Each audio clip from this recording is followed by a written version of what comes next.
Indiana Fever preseason has officially come, and it has officially gone. The Indiana Fever did finish the WNBA preseason undefeated. Caitlin Clark is launching shots from ranges that seem almost illegal for a basketball court, while Lexi Hull continues to carve out a reputation as the Fever's go-to weapon in crunch time. As one insider put it, "I think Caitlin Clark may have even extended her range. She's making those deep shots look effortless." The Indiana Fever close out the preseason 3-0, victory against the Mystics, victory against the Brazilian national team, and another victory this afternoon against the Atlanta Dream. In their final preseason matchup, the Fever wrapped up an undefeated 3-0 run, but not without some tense moments. A concerning injury to a core player and unexpected remarks from their Atlanta Dream rivals added drama to the win. From standout performances to surprising twists, here's the full breakdown of how Indiana closed out their perfect preseason in Atlanta. When I watch the Fever, even when they're not at their best, one thing I can't help but think is that they're just going to run teams off the floor and destroy them with their firepower. They just have so many players that can beat you and can score. And, you know, Dewana Bonner didn't even start this game. Sophie Cunningham started in her place. Did you know Caitlin Clark was nearly sidelined for the Fever's final preseason game? Less than 24 hours before tip-off against the Atlanta Dream, Fever fans were anxiously refreshing their social media feeds, desperate for updates. The reason? Clark had collided with a practice player during the team's final workout, striking the same leg that had already been strained. The news took everyone by surprise. They're just doing a drill, and if you're looking what happens here.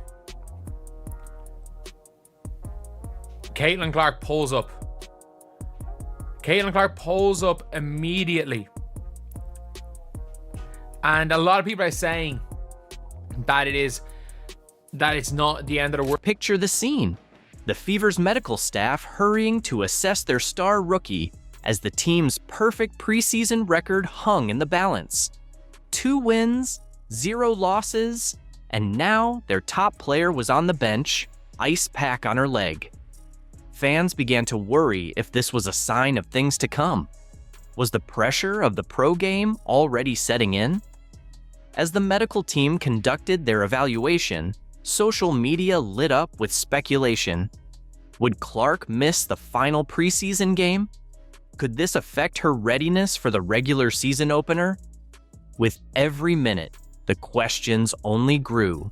Coach just mentioned you've been limited in practice this week. Just how are you kind of working back from that leg injury? Yeah, I think taking my time. I feel really good, honestly, and excited to get out there and play again tomorrow, work on things that we need to work on. And yeah, Maria's been great. Our medical staff has been really helpful. But I feel really good, honestly. Then came the announcement that sent a wave of relief through the Fever fan base.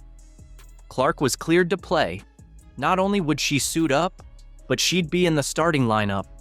Just like that, the injury scare faded into the background, becoming a footnote instead of the headline. There's no reason to overdo anything right now. It's been the beginning of the season. Still don't play here for another week, but the last 2 days have been really, really good for myself. You know where it started? What caused it to get her? I don't. Probably just a little too much basketball. I think, I love being in the gym, but I think understanding when to be in the gym and, when to recover and things like that. So I think just finding a balance and obviously just getting back into the swing of things. But yeah, it was nothing major or anything like that. From the opening moments, it was obvious Clark wasn't holding back. She fired off shots from distances that left defenders looking powerless. WNBA analyst Robin Lundberg of Sports Illustrated took to X with a bold observation. "I think Caitlin Clark may have even increased her range. She is shooting the deep ones like they are nothing." Guards it. So second attempt, same spot, same result for Maya Caldwell. That's Caitlin Clark, top of the key, and drains her first triple of. One particular three-pointer, launched from near the logo, instantly brought back memories of Clark's iconic shot just a week earlier at Iowa. Atlanta's defenders could do little more than watch as the ball soared high and splashed cleanly through the net. This wasn't just a rookie easing into the pro game. This was Caitlin Clark making a statement. By the final buzzer, she had silenced all doubts, finishing with 13 points, 7 assists, and 6 rebounds in just 23 minutes. Natasha Howard gets the bucket. Step back triple.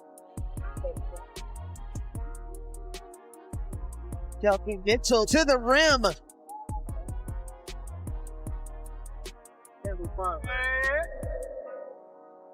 Well, that's Caitlin Clark, top of the key, and drains her triple. As the final buzzer sealed an 81-76 win over Atlanta, the Fever had done something noteworthy, a flawless 3-0 preseason sweep. What began with a scare ended with rising optimism about what this team could accomplish once the real games begin. With the score tight heading into the fourth, an unexpected hero stepped up for Indiana, and it wasn't Caitlin Clark. The spotlight turned to Lexi Hull, who had been steadily refining her game all preseason while adapting to a new role off the bench. It's worth noting that Hull closed out last season as a starter, proving to be a dependable two-way player, and, during that stretch, the league's hottest three-point shooter. And now BG says she's rediscovered her love for the game, saying Atlanta reminds me of home. I'm back in the South, and this was the best decision of my life. She is completely fine, just needing rest, so we will not see her for the rest of this ball game. Yeah, we can't give out all our weapons.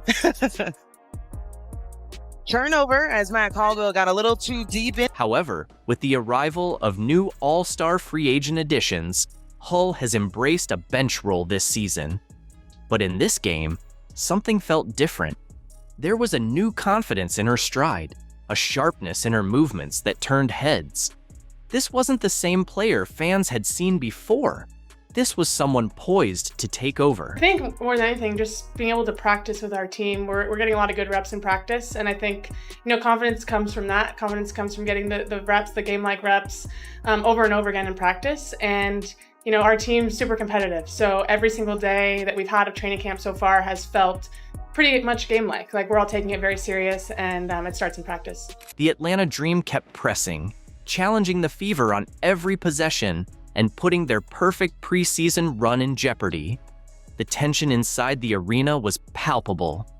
Would Indiana's spotless record hold up? That's when Hull stepped up and took control. When the Fever needed offense the most, she answered with striking efficiency, slicing through defenders as if the lanes appeared just for her. She pulled up for contested mid-range jumpers like the defense wasn't even there. One standout moment saw her split 2 Dream defenders and glide in for a smooth finish at the rim. It's like, nah, shoot that thing when you open. Lexi Hull getting downhill, finds the bucket and one, as this will be the largest lead for Indiana. Her impact extended far beyond the scoreboard.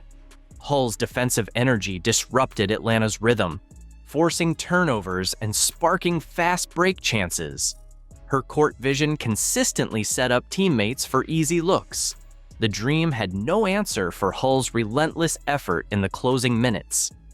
After the game, head coach Stephanie White offered a glimpse into Hull's growth, shedding light on what fans had just witnessed. When you accept your role, as Lexi does, you can't allow it to put you in a box, right? White said, emphasizing how Hull had fully embraced her responsibilities while continuing to elevate her overall game. Lexi's playing with such a high level of confidence. You saw that the second half of last season, her starting to grow into that. I think you saw it a lot in Unrivaled as well. It unlocked, I think, a little bit of creativity. I think sometimes when you're a young player in this league,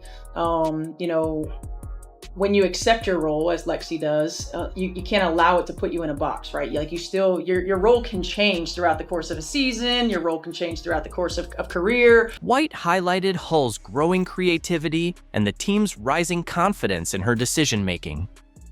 She's done a really good job of putting herself in position for that, the coach noted, clearly proud of Hull's development. Hull, in turn, credited the team's competitive practice environment for her clutch performance. Confidence comes from getting the reps, the game-like reps, over and over again in practice, she explained. She also pointed to her experience winning a championship in the Elite 3-on-3 League, which she said helped sharpen both her defensive instincts and one-on-one skills. That it's going to be an exciting season. I think more than anything, we're a deep team, and I think everyone's really bought into trusting the process this season. You know, it might not start off super pretty, but we know that putting in the work, putting in, trust into the coaching staff, trust in each other, that by the end of the season we'll be exactly where we want to be. So just excited, with the progress we've made even over just 3 games. By the final buzzer, Hull had gone from role player to game changer, dropping 11 of her 14 points in the pivotal fourth quarter to help seal the victory. The stat sheet backed it up. Hull scoring under pressure was exactly what the Fever needed to close out the game. Her performance wasn't just impressive, it may very well reshape the entire dynamic of Indiana's rotation heading into the regular season. Lexi does. You can't allow it to put you in a box, right? Like your role can change throughout the course of a season. Your role can change throughout the course of career. So you want to be able to stretch and expand. And I think Lexi's done a really good job of putting herself in position for that, running actions for her, allowing her to decision make. Hell, I think in the Washington game, we had her playing some point. So it's a tribute to the work that she's put in, the confidence that she's built with her discipline and work ethic in the off season. And you trust her on the floor. You trust her to make the right play and make the right read. With Hull emerging as a dependable clutch performer off the bench, the Fever suddenly looked much deeper than many had anticipated. In a single game, she may have shifted from being a valuable contributor to becoming an exclamation point in Indiana's push to make a statement this season. But the game wasn't without its tense moments, one of which showed a side of Caitlin Clark that fans hope they rarely have to see. Midway through the second quarter, Clark drew attention for something other than her signature shooting. She picked up a technical foul, a moment that revealed just how fiercely competitive she truly is. Make it 12-3 run as they are now just down 1 point. Picture the moment. Clark fires a bounce pass, only to see it intercepted by the Dream and turned into a fast break layup by Brianna Jones. Clark clearly felt there should have been a foul on the play. Her frustration erupted. She grabbed the ball and fired it against the base of the hoop. The whistle was immediate. Technical foul on Clark, her first of the preseason. What happened next spoke volumes about the team chemistry already taking shape in Indiana. Sophie Cunningham, known for her own intense competitive spirit, stepped in as the calming force. As Clark continued to argue with the refs, Cunningham quickly pulled her aside, defusing the situation before it escalated. In that moment, she took on the role of veteran protector, ensuring the rookie star didn't land in deeper trouble. Cunningham actually stepped on somebody's foot and turned her ankle and had to leave the game. Here's where things took a turn. Not long after stepping in to calm Clark, Cunningham found herself in a tough spot of her own. In the third quarter, she leapt for a rebound and came down awkwardly on Ryan Howard's foot. The moment she landed, it was clear something was wrong. Cunningham dropped to the court, then limped over to the Fever bench, visibly in pain. The injury was later diagnosed as a right ankle issue, and she was listed as doubtful to return. Hopefully the Fever are fully healthy going into that game. Hopefully Sophie Cunningham is good to go in that game. I know she was seen in a walking boot afterwards, but that's typical. It clearly wasn't a serious injury, but it doesn't mean it's going to be healthy a week from today either. Fever fans held their breath. Could this injury affect the team's regular season outlook? Post-game, Coach Stephanie White offered some reassurance, sharing that Cunningham had told her, "I'll be fine." White added that Cunningham was already in a cold tub after the game, indicating the team was taking swift action to jumpstart recovery. Still, no official testing had been done on the ankle yet, leaving a bit of uncertainty as the season opener approaches. I don't think so. She was in there getting in a cold tub, so she keeps saying I'll be fine, so I trust her. Despite the tense and concerning moments, the game also showcased powerful acts of sportsmanship, reminding everyone what makes certain teams stand out. Before and after the final buzzer, players from both sides exchanged genuine gestures of respect. Hugs and heartfelt conversations between opponents proved that intense competition doesn't have to come at the expense of real connection. One especially meaningful moment, captured on camera, came between Caitlin Clark and Britney Griner. Though the two stars spent little time on the court together, they shared a warm embrace after the game. Fans took notice, with one commenting, "Great respect from Clark and Griner." These subtle exchanges play a big role in shaping the culture of the league. The technical foul on Clark revealed more than just frustration. It showed the depth of her competitive fire and the strength of the Fever's team chemistry. We saw a rookie who refuses to back down, surrounded by veterans who know how to guide that intensity. At the same time, Cunningham's injury left fans wondering whether she'll be available for the season opener against Chicago. We did a better job of taking care of the ball in the second half. I was disappointed that we had 10 first half turnovers. A lot of them were trying to force things that just weren't there. I didn't feel like we were patient enough to get into our offense. So we did a better job of taking care of the ball. I always love when we have a high assist to made field goal ratio. I think we're going to find a lot of success when that happens for us. Quality depth, they came in and made impact, no doubt. And being able to, hold the team to 34% from the field. All points of emphasis for us. And even though it's not always that pretty, it's progress, and that's what we need. These moments of drama and sportsmanship captured the essence of what makes the WNBA truly special: an elite level of competition paired with authentic respect. The Fever showed they have the intensity to contend at the highest level without losing the class and camaraderie that strengthen relationships across the league. Fans didn't just witness standout performances. They saw a team beginning to shape its identity, competitive, passionate, and grounded in respect for the game and its opponents. The preseason has come to a close, and the Indiana Fever have officially put the league on alert with their flawless 3-0 record. But this isn't just about winning exhibition games. It's about catching early glimpses of something special taking shape in Indiana, perhaps earlier than anyone expected. The chemistry between Clark, Hull, Boston, Mitchell, and the rest of the roster has at times looked seamless. Now, the real test begins.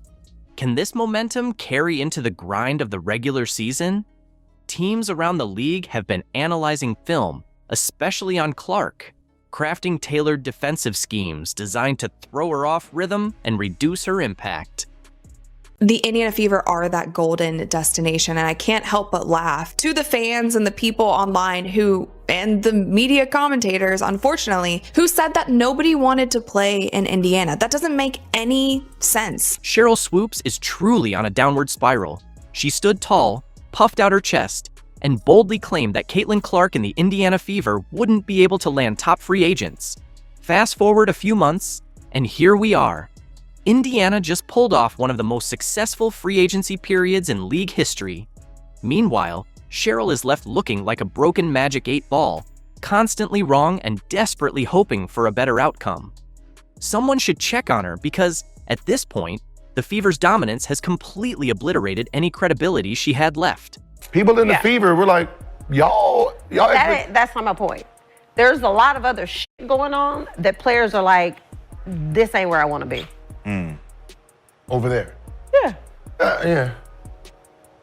Some new shit going on around there. It's a lot. Yeah. So you have players that are very significant on this Indiana Fever team that are like, I don't want to be here. Let's take a moment to reset.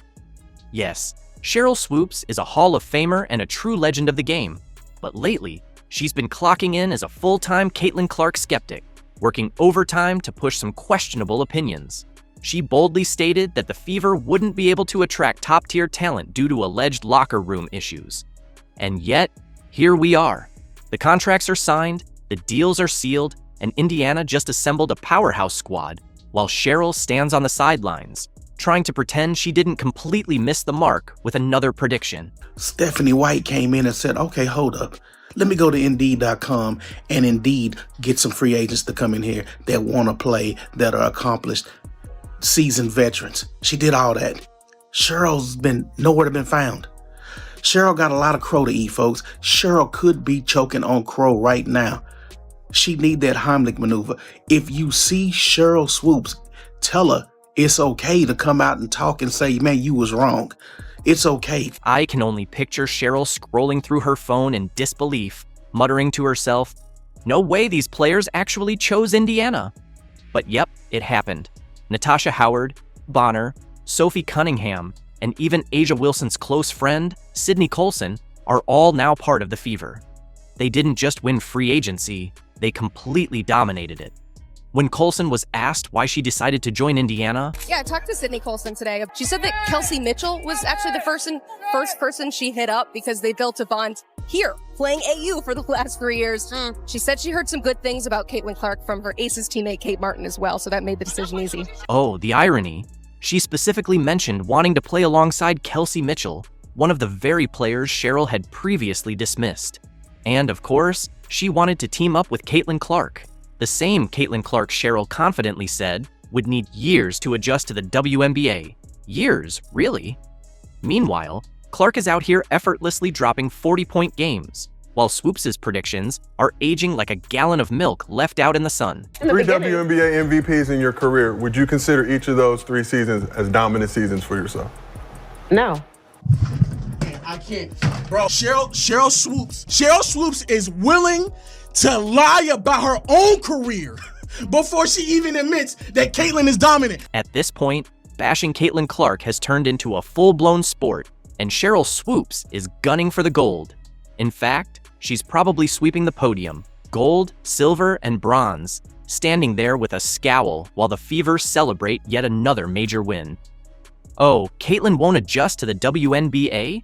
Yeah, tell that to Indiana, who's stacking elite talent like they're putting together the Avengers. Caitlin Clark isn't struggling, she's thriving, and the Fever are right alongside her, proving every doubter, including Swoopes, dead wrong. No, but players who will be free agents next year, there's a lot of other going on that players are like, this ain't where I want to be. Let's be real. The reason some WNBA veterans and self-proclaimed legends can't stand Caitlin Clark is because she didn't wait her turn. She didn't ask for permission. She didn't ease into the league with a meek, I hope I fit in attitude. She walked in, shattered 62 records, connected with the fans, and single-handedly took women's basketball to new heights. And that? Oh, that absolutely eats them up inside. What it do, peeps? Cheryl Swoopes is been missing. Cheryl Swoopes is MIA. They got a APB out for Cheryl Swoopes. If you see Cheryl Swoopes, she did a lot of talking a few months ago about the Indiana Fever, the locker room environment, how people didn't want to play there, how people wanted to leave. Caitlin Clark didn't need anyone's approval to become the face of the sport. She's gained more global recognition than half the WNBA combined, and it's not her fault. That's just what happens when you're a once-in-a-generation talent.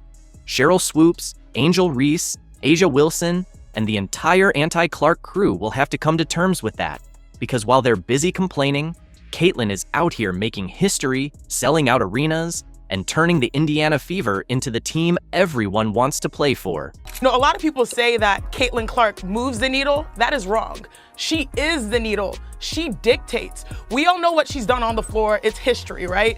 But off the floor, my goodness. So, Cheryl, what happened to players not wanting to go to Indiana? Who were you talking to? The ghosts of teams past? Because real top-tier players are signing with the Fever like it's the VIP section of an exclusive club. Or did she really think Caitlin Clark would have to beg people to join her? Went even further when a game that Cheryl Swoopes was calling for the Dallas Wings, where the commentator was talking about how great Caitlin Clark had been playing. Cheryl Swoopes, silent for 60 seconds, didn't even want to address it. And it got so bad that the game that Dallas then went to play against the Indiana Fever and Caitlin Clark after the domination of the Chicago Sky, Cheryl Swoopes got pulled from the broadcast. Somebody check on Cheryl because she's clearly stuck in 2002, back when the Indiana Fever were scraping together rosters like they were hosting open tryouts at the local YMCA. Newsflash, times have changed. This isn't Tamika Catchings carrying a team of part-time gym teachers to the playoffs anymore. The Fever aren't struggling to recruit talent. They're stacked. Natasha Howard, a defensive powerhouse, a champion, and an offensive force all in one. When she signed with Indiana, she made it clear she wanted to be here.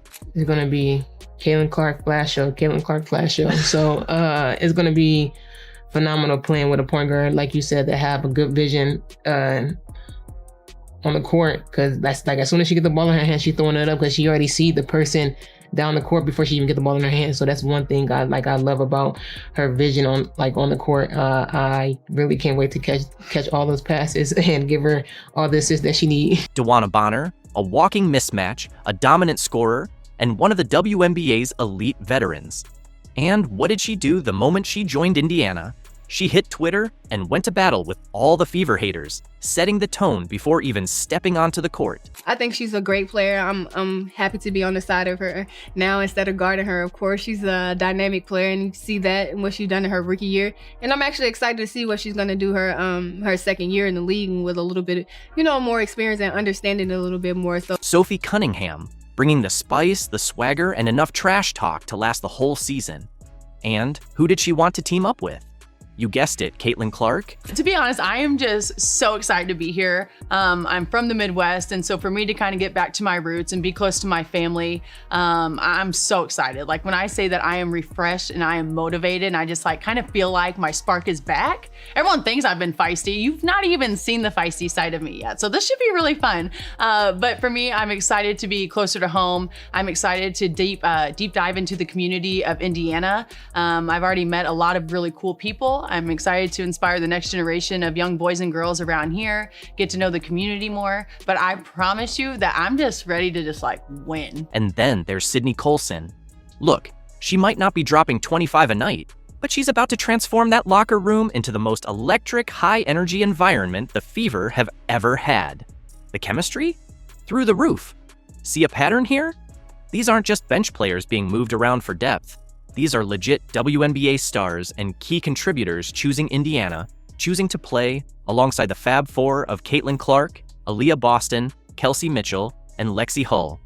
So while Cheryl Swoopes is scrambling to defend yet another one of her terrible takes, the Indiana Fever are quietly building something special. Maybe someone should get Cheryl an eye exam because she clearly wasn't talking about Indiana. Perhaps she meant the Las Vegas Aces, desperately slashing ticket prices, or the Chicago Sky, who just lost their leading scorer with no backup plan, or maybe the Connecticut Sun, a team that's falling apart right before our eyes. Meanwhile, Indiana? They're not here just to compete. They're here to dominate. I don't know what the big deal is about the fact that Caitlin is getting a lot of love.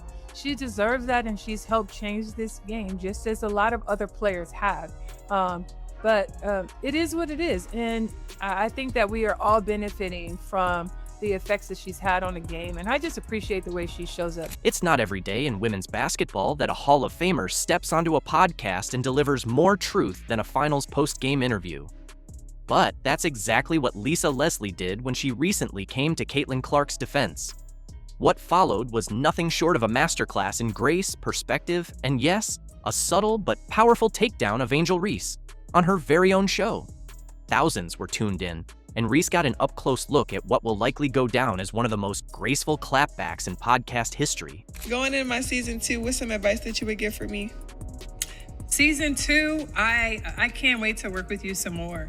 The biggest advice I have for you is going to be how you shoot your layups, period. While the internet has been blowing up over the Clark versus Reese drama, with fans treating it like a Marvel-style rivalry, Lisa Leslie stepped in and played a whole different game. She didn't take sides. She raised the level of the conversation. One day, she's praising Caitlin Clark for her influence on the league. The next, she's offering Angel Reese the kind of mentorship you won't find in any practice session. It wasn't about rivalry, it was about growth.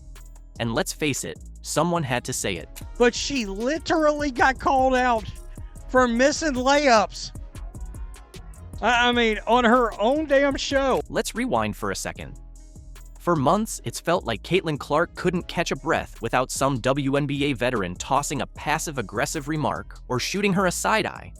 Between jealousy-fueled tweets and literal body checks on the court, it was obvious some in the league weren't exactly rolling out the welcome mat. So when Lisa Leslie, one of the WNBA's original legends, stepped in and said, "Actually, Caitlin's doing everything right," it landed like a buzzer-beater game winner. You want to see more WNBA people saying this, and it's just so obvious. This wasn't just any random take. This was Lisa Leslie, one of the architects of the WNBA, a pioneer who threw down dunks before they were the norm, and someone who understands firsthand what it means to elevate a league. So when she says Caitlin Clark is the real deal, the basketball world pays attention. We have to understand that when one player eats, we all eat. And as we all get more opportunities, it just opens it up for everyone else. And I think Caitlin has said that even herself in certain interviews. And I love that. I love that she's not the player who's like, it's all about her.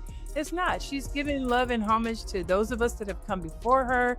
She shares the wealth with her teammates, and she doesn't have to do that. So I just don't, again, I don't know what the big deal is about the fact that Caitlin is getting a lot of love. She deserves that, and she's helped change this game. Lisa didn't just say Caitlin Clark was talented. She emphasized the how, not just the numbers. She pointed to Clark's humility, her genuine appreciation for the trailblazers who paved the way. In a league where some hacked like they invented the crossover, Clark's deep respect for the game's history stood out, and Lisa made sure everyone heard it. Her message was clear. Are you even paying attention? While some gripe about screen time, Caitlin is out here honoring the pioneers who built the stage. Listen, she's a competitor. She's a trash talker. She makes players around her better. She's exciting to watch, and quite frankly, I've missed seeing her. Being at Unrivaled, she was there. Like, I've missed seeing her play, so I really look forward to seeing her back out there. But as I do all of the WNBA players, we are really watching a very exciting level of basketball. But let's get to the real moment. The game-changing pivot that turned heads. Lisa Leslie didn't just defend from a distance. She stepped right into the conversation, face-to-face with Angel Reese on her own podcast, a space where Reese controlled the mic and the final cut. Leslie didn't hold back. She went full truth-teller mode, looked Reese straight in the eye, and called out the glaring issue, those missed layups. The biggest advice I have for you is going to be how you shoot your layups, period. We're going to fix that. Yeah. That's fixable for you. And I think that's probably the biggest. I think your shot from the outside is improving. I love that your ball handling is good. Your defense is improved. Let's take a moment to appreciate the setup. You bring a legend onto your show, expecting some nostalgia, a few laughs, maybe a feel-good girl power conversation. Instead, your struggles at the rim get put on blast for thousands to hear. It wasn't harsh. It wasn't petty. It was raw honesty. And truthfully, it was the kind of tough love coaching moment Reese might not get anywhere else. Where she literally needs to put up 300 shots a day. And I'm not kidding. 200 or 300 shots a day, and that's missed layups. She's 6'3" or 6'4", can't hit a layup to save her life. And literal videos have went mega viral of just her missing layups in games. Lisa didn't tear Reese down. She built her up. That's what makes Leslie such a force. She didn't humiliate Angel. She challenged her, the way a Hall of Famer would take a struggling rookie aside and say, here's what needs to change if you want to be great. You got to go out there and prove yourselves. And listen, are we going to get upset about 5, 6, 10 games less on television or not? I don't think we should. We have access to find these games now in a way that we never had before, and we have to appreciate that, and all these platforms that support the W. Lisa understands something many overlook. When the stars rise, everyone wins. And Caitlin Clark? She's not just rising, she's skyrocketing. Leslie made it clear that Clark's spotlight isn't a threat to veterans. It's a rising tide. More attention on the league means bigger paychecks, packed arenas, and a future where both rookies and veterans get what they're worth. She didn't shy away from the controversy around Clark's screen time. she tackled it head on.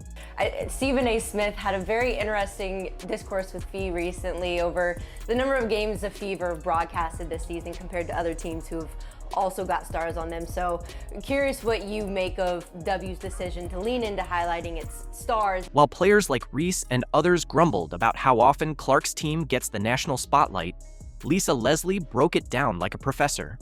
When one of us eats, we all eat. In other words, instead of complaining about TV time, they should be thanking Clark for bringing more eyes and more opportunity to the league. I think it's all about money, marketing, and we cannot deny what Caitlin Clark has done for the women's game. I'm not going to act like it's something that we don't see. She's had a huge effect, called the Caitlin Clark effect. Yes, have we ever had teams have to get into larger arenas to play against a team? No, we have not. So if we have more eyeballs on the game and Caitlin Clark brings that, why would we feel some kind of way because she has more television games? Remember when some players, and even ESPN, tried to downplay Caitlin Clark's dominance at Iowa just because she didn't win a national title? I'm curious, where would you rank her amongst all-time college players, in your opinion? Ooh, that's tough because you got to win one. I feel like that college is one of those spaces where you got to win one for them to even have your name in the conversation. And it took me 3 years to win mine, so it's hard. Well, Lisa Leslie wasn't having any of that either. She shut it down, plain and simple. Curious if you think winning an NCAA championship is needed for that eventual GOAT conversation, greatest of all time status. Absolutely not. I didn't win an NCAA championship. I was National Player of the Year. I won all of the individual awards, but sometimes, you know, it's very hard to win a national championship, regardless of how much people talk about it, like, oh, you have to have it. It is one of the hardest things to do in a tournament where you have so many games and you're trying to get there. So yeah, shout out to all of the players who were able to win national championships, but it doesn't make a player who didn't win a national championship any less of an amazing individual player. Then came the mic drop moment. Lisa Leslie said, Clark deserves this, all of it. The attention, the endorsements, the hype, because she's changing the game. And when those words come from someone who changed the game herself, it's not just praise, it's a passing of the torch. Hey, listen, Caitlin, I am so thankful for her. I'm thankful for all of these women and where this game is, and we have to step back and see the big picture and how it's impacting all of us. So what did we witness? It wasn't just a defense of Caitlin Clark or a critique of Angel Reese. It was a lesson in leadership from one of the game's all-time greats. Lisa Leslie showed us how it's done. You lift others up, you correct when necessary, and most importantly, you speak the truth, even when it's uncomfortable and even when it's on someone else's mic. Because at the end of the day, Lisa Leslie isn't here to play favorites. She's here to elevate the game. And Caitlin Clark? She's proving every day that she's not just a media sensation, she's the future Lisa Leslie's been waiting for. Cheryl Swoopes, this is kind of what you get for kind of not jumping on the tide, jumping on the boat. You were supposed to go and elevate with this whole situation. Your broadcasting career, everything, Cheryl. Your podcasting, whatever you do, you're supposed to be elevating. But instead, you decided to show hate, very clear hate towards Caitlin Clark. Did you really think you could spread falsehoods about Caitlin Clark for an entire year and keep your broadcasting position? That's the question no one had to ask Cheryl Swoopes, because the answer is clear. She's been officially removed from all WNBA broadcasts for the 2025 season. She got fired, but it looked like you got fired, bro. It looked like she got fired. I just gotta keep it real. It looked like she got fired. The dismissal isn't about just one poor opinion or a single mistake. It's the result of a deliberate campaign targeting the WNBA's rising star, and the league has finally had enough. Curious about what actually happened behind the scenes? In this video, we'll dive into the details of the situation, how she's handling the fallout, and why she ultimately lost her job. Ready to find out? Let's get into it. I won't be missing you broadcasting the games because when you broadcasted the games, it was so hard for you to mention Caitlin Clark. How are you up there talking about, you kept mentioning, oh, the Indiana Fever are doing this. Oh, Kelsey Mitchell and the Indiana Fever. Oh, Aaliyah Boston and Kelsey Mitchell and those girls are doing. Oh, you had such the hardest time mentioning Caitlin Clark's name. Why? I don't get it. I really don't know. Did you know Cheryl Swoopes has a history of getting fired? Before the recent broadcasting controversy, she had already built a concerning track record that goes back years, while her Hall of Fame playing career earned her recognition as one of the WNBA's trailblazing stars. Her career after basketball has been marked by a recurring pattern of troubling behavior. Loyola University basketball coach Cheryl Swoopes, she's under investigation, accused of mistreating players. College coach is not only under fire, but under investigation after reports that the majority of her roster has decided to leave. The warning signs were impossible to ignore at Loyola University in Chicago. In July 2016, Swoopes was let go as head coach after a mass exodus of players, something that should have set off major alarms for anyone thinking of hiring her again. What kind of coach loses 10 out of 12 returning players in just one season? That's not typical turnover. That's a full-blown crisis in your program. That she mistreated players. It was the environment she created. I was belittled, humiliated, made to feel extremely small. Head coach since 2013. Last year, 5 of her players reportedly transferred to different programs. And this year, a reported 10 of the team's 12 players aren't planning on coming back. Former Loyola player Kate Sohn didn't hold back when discussing Swoopes' coaching style. Just because you're a great player doesn't mean you're a great coach. She seems to thrive off drama wherever she goes. The drama is always there. Other players spoke about an emotionally unstable atmosphere, where Swoopes would cry during games and practices, threaten scholarships, and share personal details inappropriately.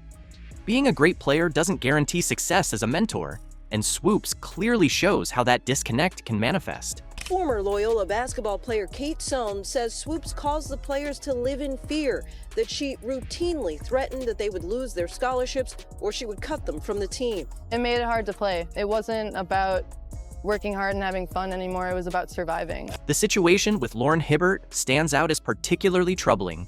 Hibbert claims Swoopes pressured her into signing a medical hardship form, which ended her athletic career, with the false assurance that she would stay on as a team manager. When Hibbert later found out she wouldn't even be traveling with the team, the sense of betrayal was complete. This manipulation led to formal complaints and ultimately played a role in Swoopes' dismissal. Fast forward to 2024, and we see the same dismissive and unsupportive behavior aimed at Caitlin Clark. During her infamous February appearance on Gil's Arena, Swoopes couldn't even get basic facts right. She wrongly stated Clark was in her 5th college season, when it was actually her 4th. She also claimed Clark took 40 shots per game, a gross exaggeration considering Clark averaged 22.7. These weren't mere mistakes. They seemed deliberately intended to downplay Clark's accomplishments. Caitlin Clark right now probably takes about 40 shots a game. Carry on. I know you like that. Hell yeah. I said that because when she comes to the league, regardless of what team she goes to that has vets on that team, she probably ain't gonna get 40 shots a game. What was even more telling was Swoopes' dismissive tone when discussing Clark's record-breaking achievements. She remarked, "So is it truly a broken record? I don't know. I don't think so." When asked about Clark's potential in the WNBA, Swoopes bluntly stated, "Will Caitlin Clark come into the WNBA and do what she's doing right now immediately? Absolutely not. Not going to happen." The disdain was unmistakable. You asked me about Caitlin. If you're going to break a record, to me, if it's legitimate, you have to break that record in the same amount of time that that player set it. Okay. Right? So if Kelsey Plum set that record in 4 years, well, Caitlin should have broke that record in 4 years. But because there's a COVID year, and then there's another year, you know what I mean? So she's already had an extra year to break that record. So is it truly a broken record? These weren't isolated incidents, but part of a year-long campaign that revealed more about Swoopes than about Clark. The pattern is clear. When others succeed or challenge her authority, Swoopes responds with hostility rather than support. Whether it's college players transferring in droves or a rising star shattering records, Swoopes seems unable to celebrate others' success without feeling threatened. This toxic behavior eventually caught up with her at the Dallas Wings, where her commentary became too controversial even for a league that usually defends its legends. The consistent threads between her firing at Loyola and her removal from broadcasting paint a picture of someone who has never learned to adapt or grow from criticism. So, what really happened with Dallas last year? And then obviously you guys remember last year when Dallas had to pretty much say, hey, you can't broadcast Indiana Fever game after the little comments and things you had the game before or something like that. Yeah, I believe it was that. And Nancy Lieberman was the one who pretty much confronted Cheryl Swoopes about the whole situation and let her know, like, hey, you know, we got to keep it this, we got to keep it that, keep it about basketball. The Wings broadcast controversy wasn't just about Caitlin Clark. It was about Swoopes making enemies in all the wrong places. When basketball royalty starts publicly calling out one of their own, it's clear something major is happening behind the scenes. That's exactly what occurred when Swoopes found herself in the crosshairs of two of basketball's most influential figures, Stephen A. Smith and Nancy Lieberman. You know basketball. You know basketball better than me. You know basketball than any of the pundits. You know basketball better than most of the men that play basketball. There is no way in hell you just accidentally left Caitlin Clark's name out of that soliloquy that you dropped about the Indiana Fever. Stop it. You know that. Stop it. Stephen A. Smith never hesitated to speak his mind. He didn't just disagree with Swoopes. He dismantled her credibility on national television. In one particularly harsh segment, Smith directly questioned her motives for consistently failing to recognize Caitlin Clark's contributions to the Indiana Fever's success. "Do you have any idea how that makes you look?" Smith challenged, his voice growing more intense. "How are you going to ignore Caitlin Clark?" What made Smith's rebuke so damaging wasn't just his massive platform, but his sharp insinuation that Swoopes' silence about Clark was intentional and unprofessional. Given her extensive basketball knowledge, her failure to acknowledge Clark's impact seemed impossible to justify. I've known Cheryl since she was in college. I helped do her shoe deal with Nike in 1993, took her to her first ESPYs. I've known Cheryl, I've coached her, have a lot of respect for her. I called her when Caitlin was still playing at Iowa and she had just broken Maravich's record. And it was all over the place, as you and I have discussed, that, you know, there was this quote by Cheryl that said, you know, Caitlin was, 25 years old. She was, however old, 24 years old. She was a fifth-year senior. Right. She was taking 40 shots a game. Picking a fight with Stephen A. Smith was just the beginning of Swoopes' professional downfall.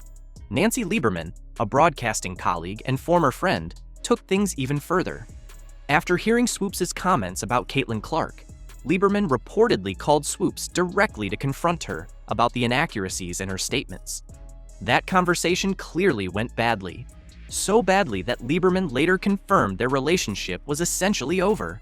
The fallout was swift and deeply embarrassing. In a twist almost too perfect for maximum humiliation, Lieberman ended up replacing Swoopes on the Dallas Wings broadcasts. This wasn't just a simple personnel change. It was a public declaration of who held credibility in basketball circles. Lieberman's willingness to challenge Swoopes and then take her job spoke volumes about just how far Swoopes had fallen professionally. That's what Nancy was all about. She was keeping it very, hey, let's bring this women's game let's bring it all together. Let's grow this thing together. And the question was talking about how older people or older players in the league pretty much should going about what's going on in the league. And Nancy knows Caitlin Clark is the biggest. She's got the eyes. She's got the fans. Let's not try to sink it. Let's try to get on the boat with her, and let's grow the game. These explosive confrontations didn't just damage Swoopes' reputation with fans. They shut her out within the professional basketball community. When heavyweights like Stephen A. Smith and Nancy Lieberman publicly challenge your integrity, networks and organizations take notice. For the Dallas Wings and their broadcast partner, these feuds likely confirmed what viewer complaints had already hinted at. Swoopes had become more of a liability than an asset to their brand. With all this baggage weighing her down, how will it affect Swoopes in the 2025 season?